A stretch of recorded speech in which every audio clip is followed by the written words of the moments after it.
Welcome to the Deepak Saini Show. He said he gon' huff and puff and blow my mind up. You meet an island girl, she might Jxxiii wind up. Welcome to the Deepak Saini Show. I'd like to thank Jxxiii for our intro music. You can find a link to her music in the show description. This is a special recording done live here at Potapalooza 2023.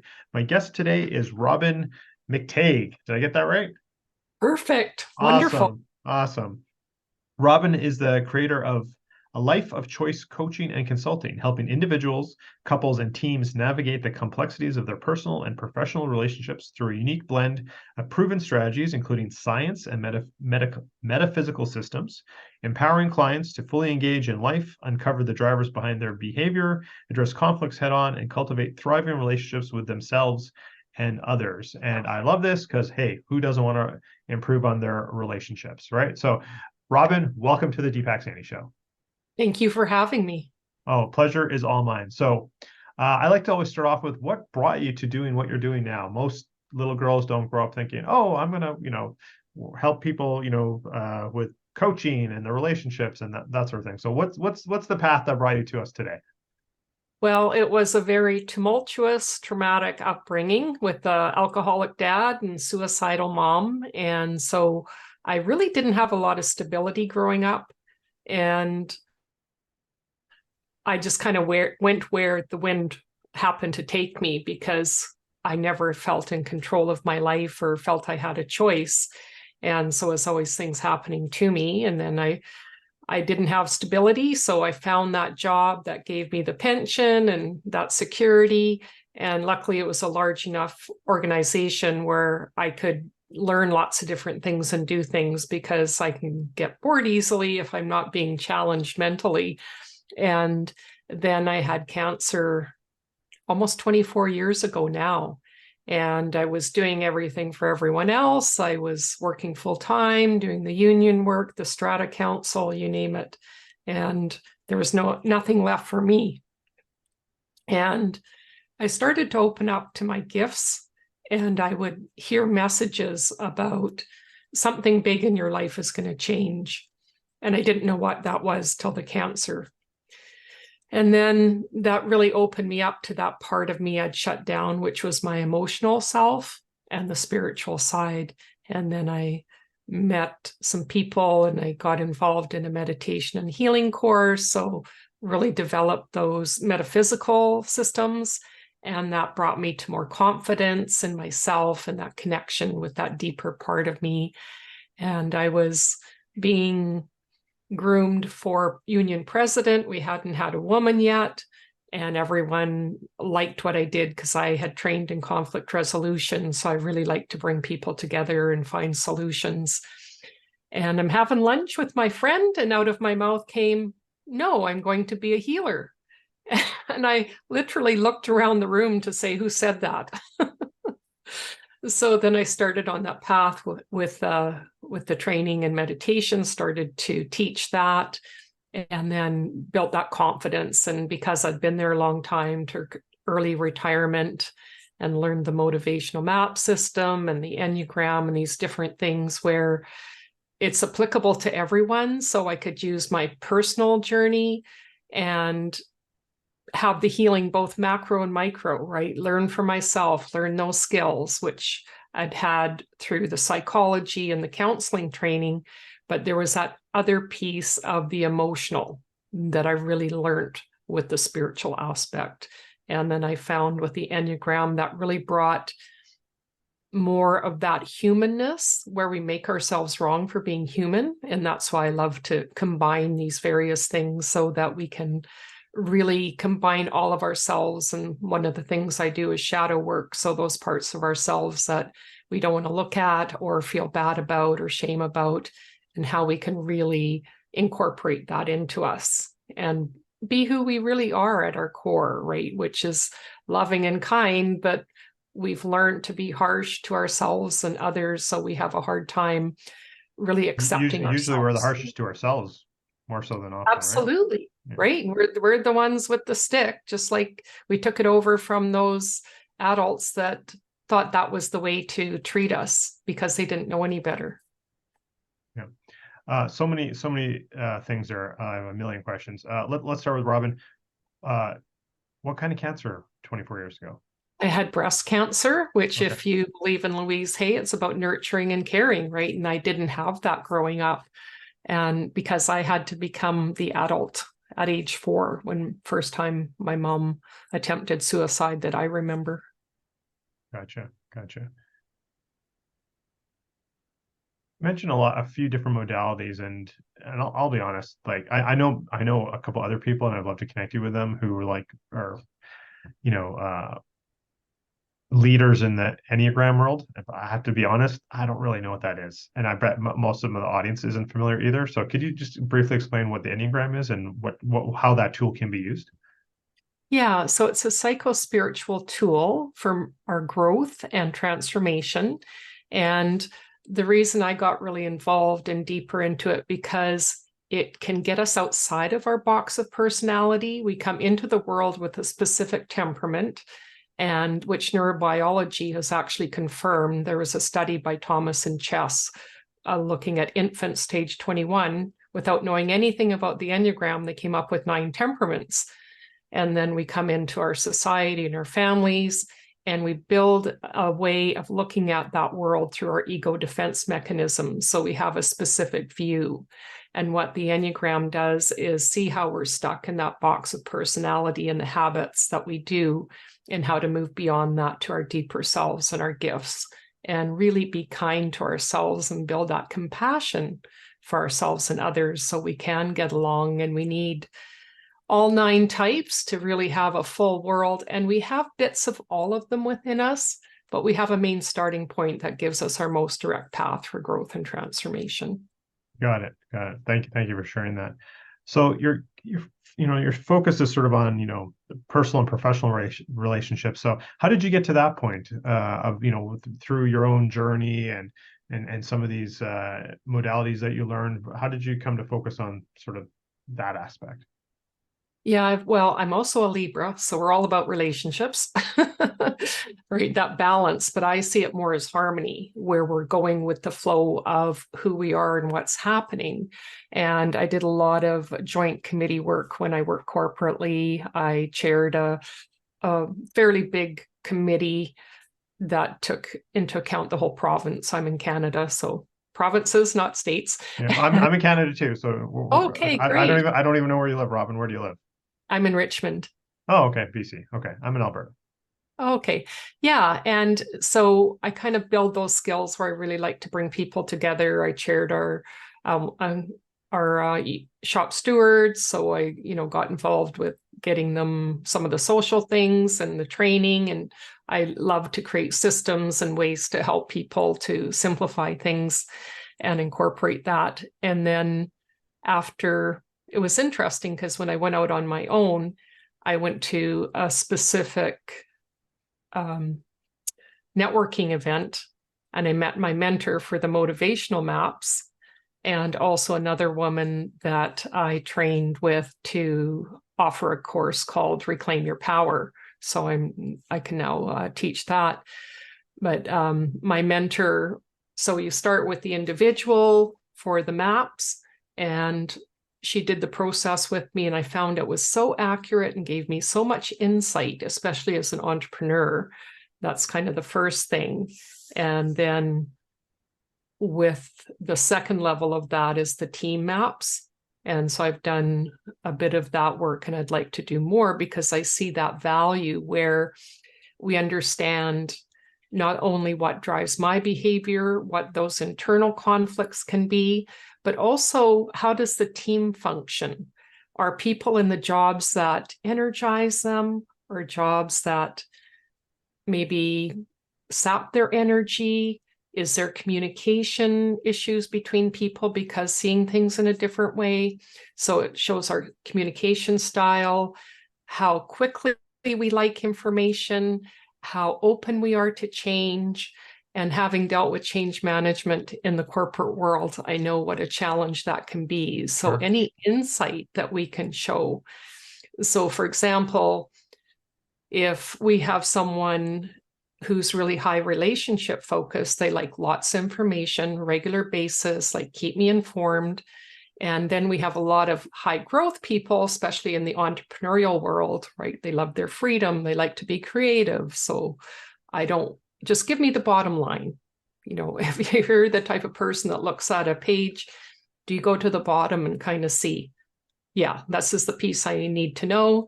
I might go back, but if those two people are communicating and one wants more information and feels they're not getting it, that can feel like that tension. So it's often a motivational conflict before it's even a personality conflict. So if we can bring the understanding to that and help them with the information they need and vice versa, then we can create more engagement. People feel recognized and they're going to be more loyal and connected to the organization and to the team. So we're kind of been focusing here the last little bit, your example there on sort of maybe a business setting or as far as a team. But what about like, you know, a spouse or a partner, you know, like a more intimate relationship? Like how does that same process? Similar. And I've done some maps with a couple that's going to retire, for example. So what are the things that keep us together? And what are the things that could have us apart? So they were both really high growth. So with high growth, I like to learn a lot. It can be that kind of shiny object syndrome. And same with an entrepreneur, which we know we can have that very easily a lot of times. And so those two things, if they're going off in different directions, how are they going to connect? What's going to keep them together? So what are the pieces that we have similarities that will bring us together in the relationship motivators? And then based on the personalities, we see this with some of the head types in the Enneagram, which I'm part of that. So I have had to learn to bring in more of my heart and my body. But it's like certain people are not as comfortable with emotions and expressing that. And another person might be very intense with their emotions. And so we can feel that conflict. You're not telling me how you feel, like what's wrong with you? But that person actually needs some distance and some time to understand because they process in a different way.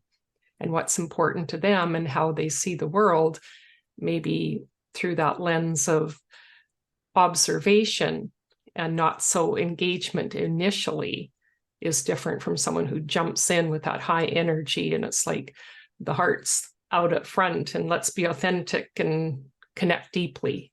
And so if we understand how people are different that way, we can build more kindness and understanding and make some allowances. Yeah. So you kind of mentioned earlier about, you know, how we kind of come into this world with our, these are not the words you used, I'm paraphrasing, you know, sort of traits, and then they kind of get changed through our influences of who is in our families essentially, or whoever's in our life. So